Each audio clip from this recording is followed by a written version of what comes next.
Hello மச்சி, டாக்ஸிக்கு ticket book பண்ணிருக்கேன்டா. ஒரு ticket நான் போகிறேன், இன்னொரு டிக்கெட் நீ வரியா? ஒய்ஃப் வரமாட்டேன்னு சொல்லிட்டாங்க. இன்னும் நீயும் வரலையா? டேய், கேன்சல் பண்ண. ரிவ்யூ பார்த்துட்டியா? டைலாக், உன் மேலே 1 லிட்டர் சென்ட் இருந்தாலும் உன் ஸ்மெல் எனக்கு தெரியும். அப்பா பையன் ரிவெஞ்ச் ஸ்டோரி, அம்மா அக்கா தம்பி ஸ்டோரி ஒன்று இருக்கு.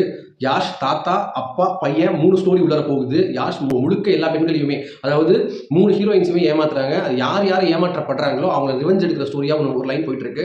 ஸோ மொத்த யாஷை கொல்ல வர்றதுக்கான அந்த யாஷ் வயசான யாஷ் வரைக்கும் அந்த கதை போகுது. நமக்கு ரத்தம் தெரிக்காத இடமே இல்லைங்க, கிளாமர் காட்டாத ஹீரோயின்ஸ் இல்லை. ஸோ சும்மா நீங்கள் வந்து என்ஜாய் பண்ணி பார்க்கறதுக்கு உண்டான எல்லா அம்சங்களும் இருக்கு. அதுவும் ஃபர்ஸ்ட் ஒரு டீசர் வந்தது காரில்.